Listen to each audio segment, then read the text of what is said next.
우리가 살아가는 이 세상에는 우리가 계획하고 기대하는 대로 되지 않는 일들이 참 많습니다. 여러분들이 살아온 경험을 통해 볼 때 그렇지 않습니까? 분명히 계획을 하고 기대하고 있었는데 그 일이 빗나가는 때가 참 많습니다. 항상 행복과 보람만 있는 곳이 아니라는 것이죠. 때로는 야속하리만큼 거센 인생의 폭풍이 우리를 위협하기도 하고, 때로는 숨쉬기조차 미안하게 주변 환경이 전개될 때도 있습니다. 하지만 그리스도인들에게는 언제나 희망이 있습니다. 그 희망은 우리를 사랑하시는 하나님을 바라보는 희망입니다. 세상과 역사를 만드시고 새롭게 해가시는 하나님을 바라보기에 우리 그리스도인들은 슬픔과 아픔의 늪에서도 다시 일어나 미래를 향해 출발합니다. 이것이 바로 그리스도인들이 가지는 복입니다. 그리스도인들은 결코 좌절하지 않습니다. 어려움이 있다고 해서 주저앉아 실망하는 만큼 우리에게 손해라는 것을 그리스도인들은 알고 있기 때문에 그렇습니다. 이 시간 눈을 하늘로 향하고 하나님을 바라보는 우리 그리스도인들이 되십시다. 그분이 우리의 도움이시기 때문에 그렇습니다. 시편의 한 신앙인은 이렇게 고백하고 있습니다. 죄송합니다. 내가 산을 향하여 눈을 들리라. 나의 도움이 어디서 올까? 나의 도움은 천지를 지으신 여호와에게서로다. 이스라엘을 지키시는 이는 졸지도 아니하시고 주무시지도 아니하시리로다. 여호와는 너를 지키시는 이시라. 여호와께서 내 오른쪽에서 네 그늘이 되시나니 여호와께서 너의 출입을 지금부터 영원까지 지키시리로다. 시편 121편의 내용 가운데에서 일부를 이렇게 여러분에게 말씀해 드렸습니다. 우리 하나님은 우리에게 희망을 주기 위해 세상에서 우리가 겪고 있는 큰 아픔을 친히 겪으셨습니다. 여러분, 하나님이 아픔을 겪으셨다고 하니까 이해가 안 가시죠? 우리에게 희망을 주고 새 생명을 주기 위해서 우리가 겪고 있는 큰 아픔, 하나님께서도 친히 경험하셨다라는 말씀입니다. 그 사건이 바로 십자가 사건입니다. 예수님은 하나님의 외아들입니다. 외아들이 세상에 오셔서 사람들에게 짓밟힘을 당하고 마침내는 십자가에서 가장 잔혹하고 무자비하게 처형당하셨습니다. 그런데 아버지이신 하나님은 곁에서 그 모습을 직접 지켜보고 계셨습니다. 외아들이 당하고 있는 처절한 그 모습을 지켜보고 계신 하나님의 마음은 어떠하셨을까요? 사람들은 그렇게 생각합니다. 그렇게 능력이 많다고 하면서 아들이 그 고난당하고 있으면 그 고난에서 빠져나오게 하실 것이지 왜 같이 아파하고 있었느냐, 이렇게 생각할 때가 있습니다. 그러나 하나님은 그 길이 인류를 살리는 길이었기에, 아들이 그 고난을 당함으로 인류에게 구원과 희망이 있었기에 그 상황 속에서 바라보며 같이 아파하셨다라는 것입니다. 아픔을 아신 그 하나님이시기에 우리의 아픔을 아시고 성도들에게도 새 길을 열어주신다라고 하는 것을 믿음의 눈으로 바라볼 수 있기를 원합니다.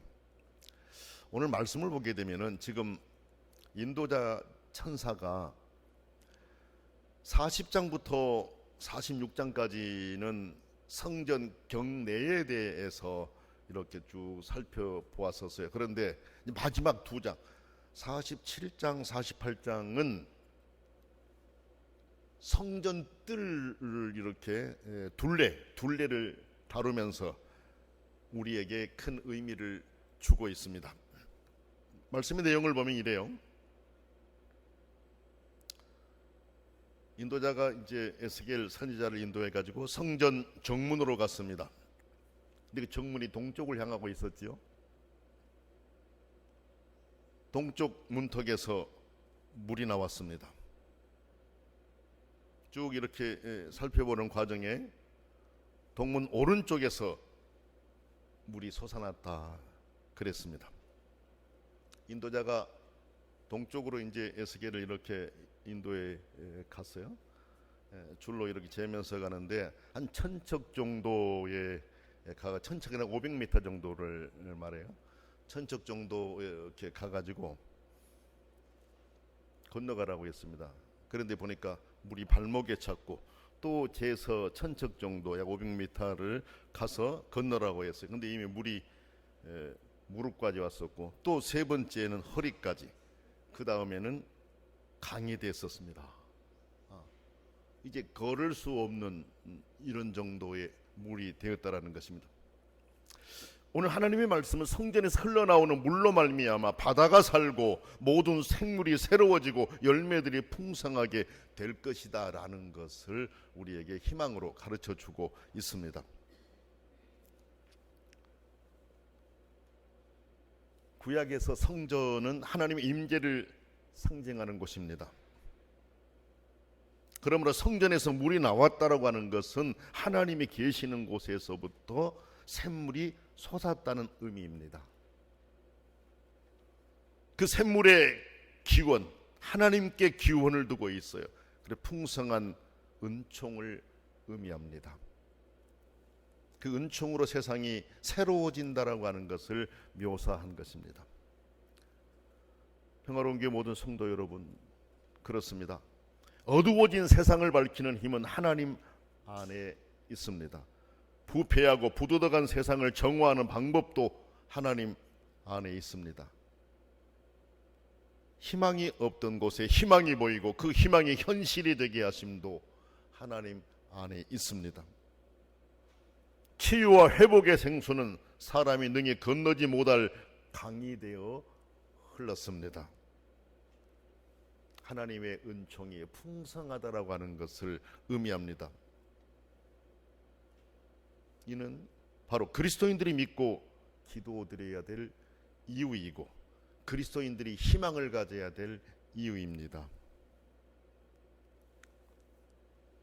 성전에서 흘러나온 생수가 공급되는 곳에 생명의 회복이 구체적으로 나타났습니다.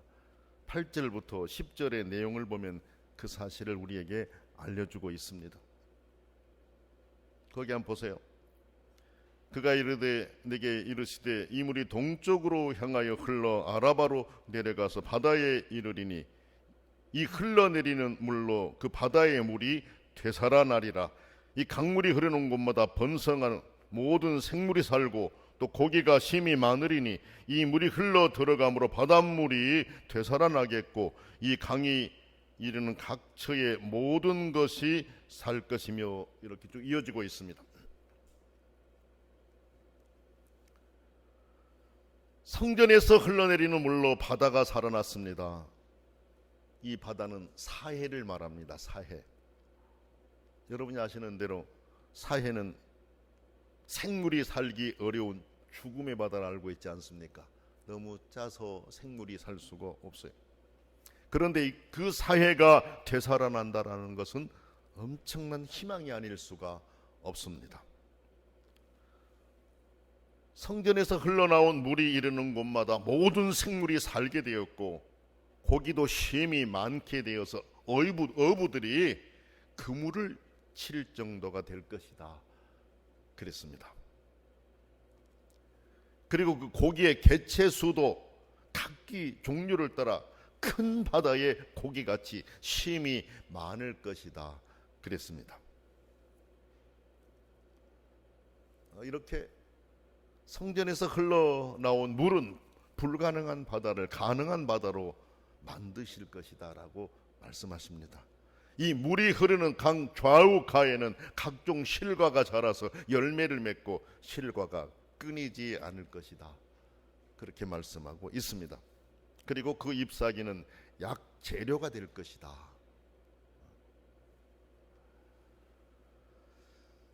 이렇게 여러분, 하나님의 보좌에서 흘러내리는 물은 만물을 회복시킬 만큼 풍성하고 충만한 생명력이 있다라는 것입니다. 그 생명력이 바로 이 세상을 치유하는 힘이라는 것을 우리에게 알려줍니다. 평화로운 교회 성도 여러분, 이 말씀을 보니까 물 없이는 생명도 없습니다. 성전으로부터 생명을 선사하는 강물이 흘러나온다면 이는 하나님이 모든 생명을 주시는 자이시다라는 것을 우리에게 분명히 가르치고 있다, 이렇게 봐야 됩니다. 하나님 안에 거하여 주신 은혜를 누리면서 살아야 하겠습니다. 그런데 거기 보니까 진펄과 개펄은 되살아나지 못하고 소금 땅이 될 것이다 그랬습니다. 이 진펄은 수렁을 말해, 수렁. 개펄은 웅덩이를 말합니다. 우리 구체적인 의미는 우리가 더 깊이 알기는 어려워요. 그러나 예외적인 자리가 있다라고 하는 것을 우리에게 알려주고 있습니다.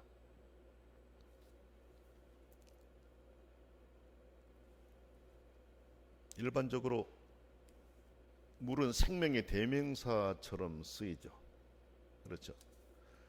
제가 읽은 그 글의 정보의 내용을 보면 피의 90%가 물이고 뇌의 약 80%, 살의 75%, 뼈의 25%가 물로 되어 있다. 물은 체온을 조정하는 일과 비타민과 여러 금속류를 운반하고 배설물을 처리하는 역할을 담당하고, 인간은 어머니 태 속에서 거의 물로 되어 있는 곳에서 성장하다가 세상에 태어나 평균 수명을 살 때 약 6,500갤런의 물을 마시다가 죽는다. 이러한 정보를 읽어보았습니다. 인간은 물에서 태어나 물의 덕분으로 살다가 죽는다. 이렇게 말해도 과장된 표현이 아닐 정도로 물이 중요하다라는 것을 알 수 있습니다. 그런데 오늘 말씀은 이렇게 소중한 물의 환상을 통해 생명의 힘을 가르치고 있습니다.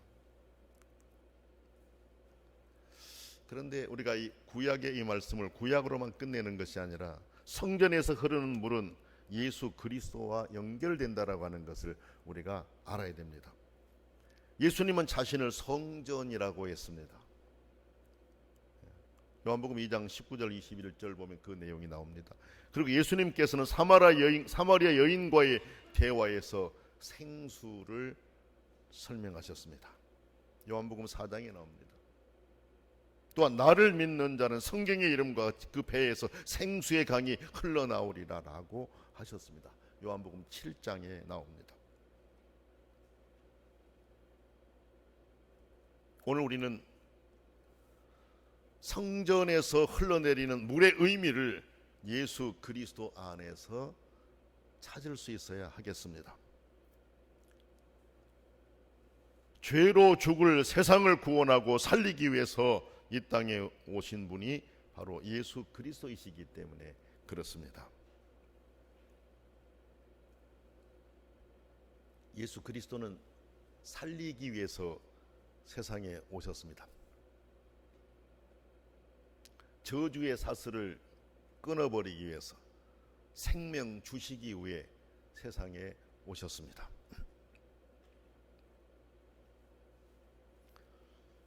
하나님은 세상을 치유하기 위해서 예수 그리스도를 보내신 것이죠.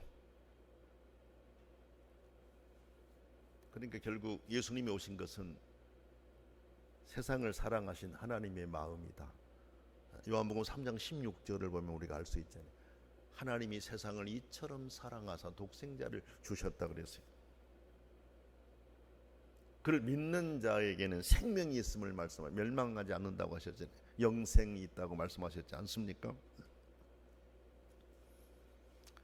그리고 예수님은 생명을 주시기 위해서 이 땅에 오셨기 때문에 예수님은 치유의 삶을 사셨습니다. 늘 고치셨어요. 늘 회복하셨어요. 사람들을 만나서 그 사람들에게 희망을 주고 용기를 주고 다시 살 수 있는 힘을 주셨어요. 십자가에 달려 죽으시면서까지 세상을 치유하셨습니다. 생명을 주셨습니다. 그러나 예수님께서는 불법을 행하는 자들은 또 심판하셨어요. 마태복음 7장 23절 보게 되면 그때 내가 그들에게 밝히 말하되 내가 너희를 도무지 알지 못하니 불법을 행하는 자들아 내게서 떠나가라 하리라. 또 성전에 들어가셔서도 예수님께서는 잘못을 행하는 자들을 심하게 책망도 하셨습니다. 그러나 예수님은 약하고 주님의 도우심이 필요한 자들을 항상 찾아가셨어요. 여러분 공생에 예수님이 활동을 한번 보세요. 마태, 마가, 누가 한번 보세요.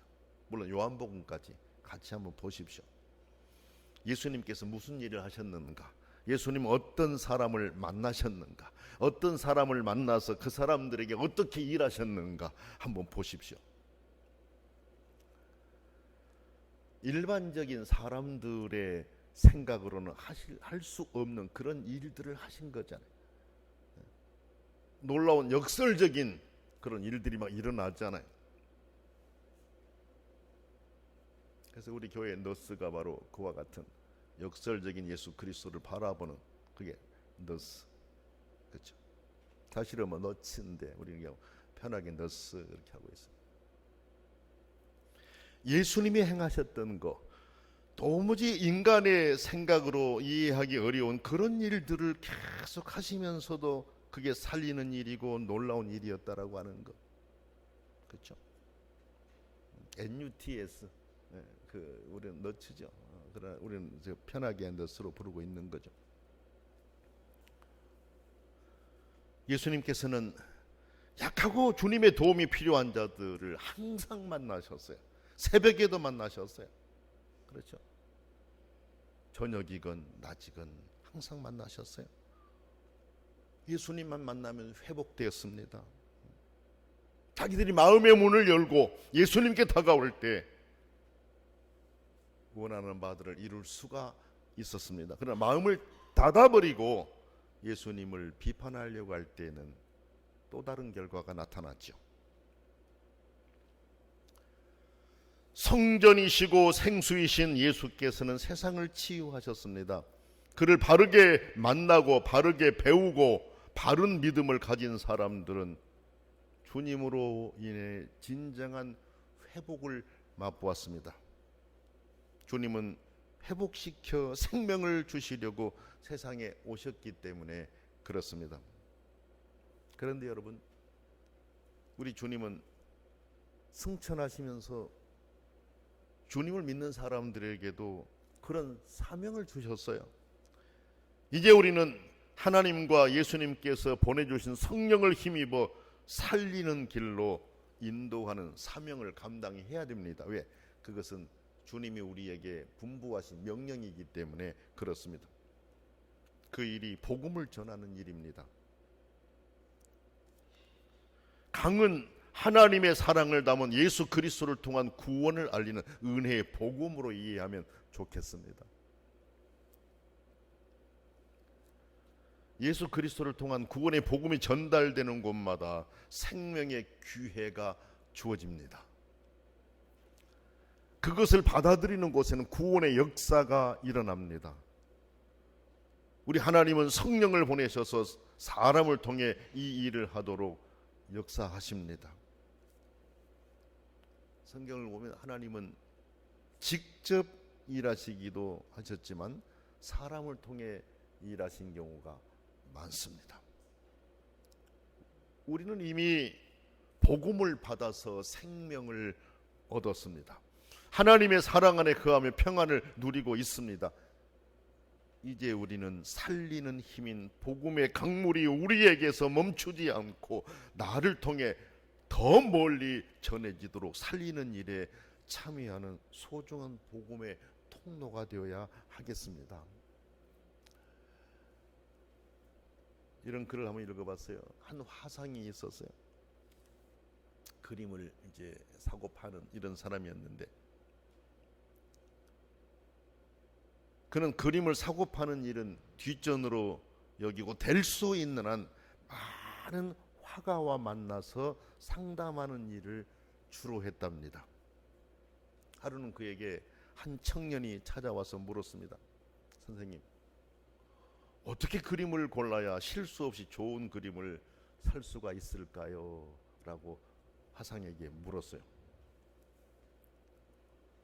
그 질문에 대한 화상의 대답은 매우 솔직하면서도 참 음미할 가치가 있는 그런 내용의 대답이었습니다. 물론 저는 수십 년간의 경험을 통해 어느 화가의 어떤 작품이 수익성이 있는지에 대해서 나름대로 판단이 섭니다. 그러나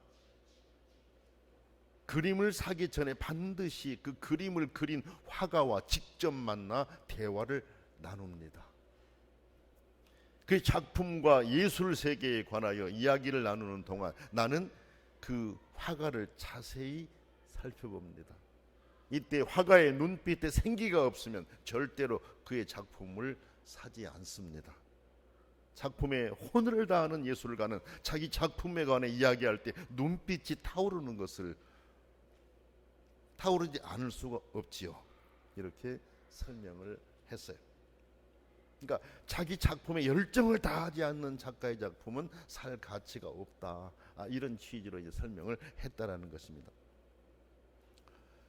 참 경륜 있는 화가의 조언이었다 이런 생각이 들지 않습니까? 어찌 보면 우리들의 신앙도 이와 마찬가지가 아니겠습니까? 열정이 없는 신앙, 뜨거운 열심을 품지 않는 신앙이 얼마만큼 깊이가 있겠습니까? 하나님께서는 우리의 마음을 다하고 성품을 다한 뜨거운 심호흡으로 여호와의 말씀에 순종하는 신앙인이 되기를 원하신다라는 것을 우리가 알아야 되겠습니다. 자기 작품에 대해 말할 때 얼굴에 생기를 띄우고 눈빛을 번쩍거리며 귀염을 토하는 예술가처럼 이제 우리의 신앙에도 열정을 불어넣어서 생명을 살리는 강물과 같은 그리스도를 통한 구원의 복음을 힘써 전하는 자들이 되어야 하겠습니다. 내가 받은 구원의 이 진리, 예수 그리스도를 통한 생명, 내가 살아났으니 내가 살아났다는 이 감격을 힘써 전하는 그리스도인이 되어야 하겠다라는 것입니다. 그것이 살리는 길이고 그것이 우리가 함께 행복해지는 길이기 때문에 그렇습니다. 평화로운 게 모든 성도 여러분, 우리는 성전에서 솟는 샘물의 놀라운 힘을 체험한 하나님의 자녀들입니다. 생명을 지닌 자가 되었으니 그 생명의 소중함을 알리고 많은 사람이 하나님의 생명 안에서 행복을 누릴 수 있도록 돕는 전하는 자들이 되십시다. 기도하겠습니다.